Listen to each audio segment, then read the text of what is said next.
Welcome to Starscourge Radahn, another tough battle you'll be facing during your journey and become an Elden Lord. In this video, we're going to be going through the fight step by step as we analyze all his moves and what to do about them. So let's get into it. Step 1. Simply getting to Radahn can be a challenge in itself. You want to get to him on horseback, but he will shoot you down with these gravity arrows. You need to travel half the distance on foot, rolling towards the gravity arrows as you make your approach. Now as you can see, there are summonings everywhere. You can re-summon as the fight goes on, but for the sake of this tutorial, we will be doing a greatsword only run. Assuming you're going straight for him, you will need to dodge at least 2 shots. Step 2. Once you get halfway across the battlefield, or past 2 gravity arrows, you'll need to get back on your horse and keep making way while running towards him on a diagonal. This will avoid the barrage of arrows honing in on you while allowing you to avoid his next attack. Step 3. Again, depending on your pace, you will be able to shoot at least 2 arrows at you. The trick is to hit the sprint button while on horseback as soon as he pulls his bow back, not when he fires. It might not look like your horse is doing a lot, but torrents will in fact pull you out of the line of fire. Step 4. By now you should have made it to Radahn. If not, he will shoot one more gravity arrow which you can take shelter from in front of debris or simply rolling towards. In this case, I made it to him before he could fire any more ranged attacks, and the battle has officially started with him lunging towards me with a powerful smash. Roll towards to avoid. Step 5. This will be one of Radahn's most common combos. He will wind up and come at you with about 5 hits. Step 6. This is an extremely long wind up with a very wide sweep. Time it right and roll towards him to avoid it. The closer you are to his backside, the easier it will be to avoid his attacks. Step 7. After you knock out about 30% of his health, he will coat his weapons in rocks from the ground. Most of his moves are still the same, just a bit more range and a bit more damage. Step 8. Once you get the hang of the timing of his attacks, remember to retaliate in between combos and heavy attacks. Use everything you've learned to tango with the big boy, avoid his attacks, get your hits in, and repeat.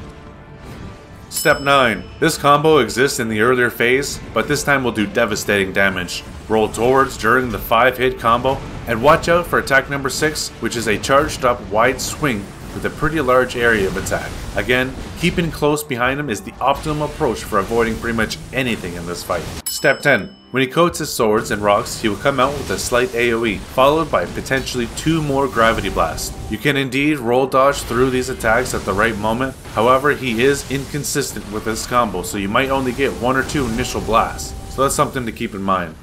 Step 11. These little gravity balls are meant to distract you from his melee attacks, so roll towards at the last minute, but pay attention to what Radahn's doing because he's probably going to be right behind them with an attack. Step 12. He will throw this foot stomp in quite often, whether by itself or at the end of another combo. Just watch out because it will most likely be followed by a quick sword slide in the same area. Double roll towards to avoid this, followed by an attack. Now put it all together and get his tango down in the first half of the fight. Watch your stamina, don't get greedy, and heal him when you otherwise would be attacking. Remember, you're way safer from gravity AoEs when behind him.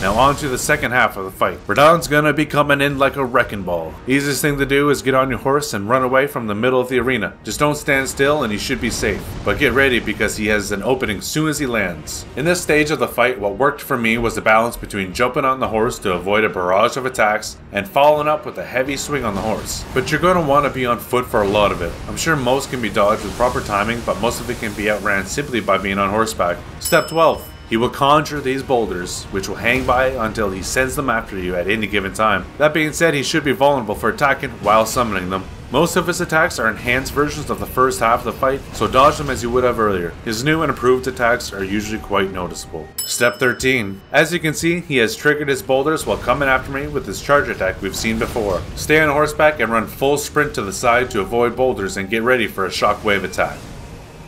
Step 14. Jump over his shockwave either via horseback or while on foot.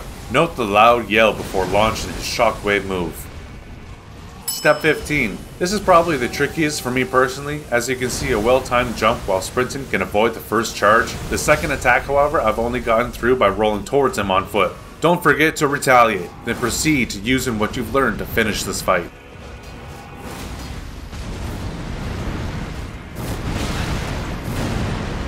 Good job, Tarnished. Remember to take a break if you find you're not gaining ground. Use summons or magic to aid if you're struggling. He's weak to Scarlet Rot, coincidentally, so use whatever tools at your arsenal to take this sucker down. If you enjoyed this video and found it helpful, consider liking and subscribing to stay up to date with boss guides and other tips and tricks you can use to becoming the next Elden Lord. Good luck, and I'll see you on the next one.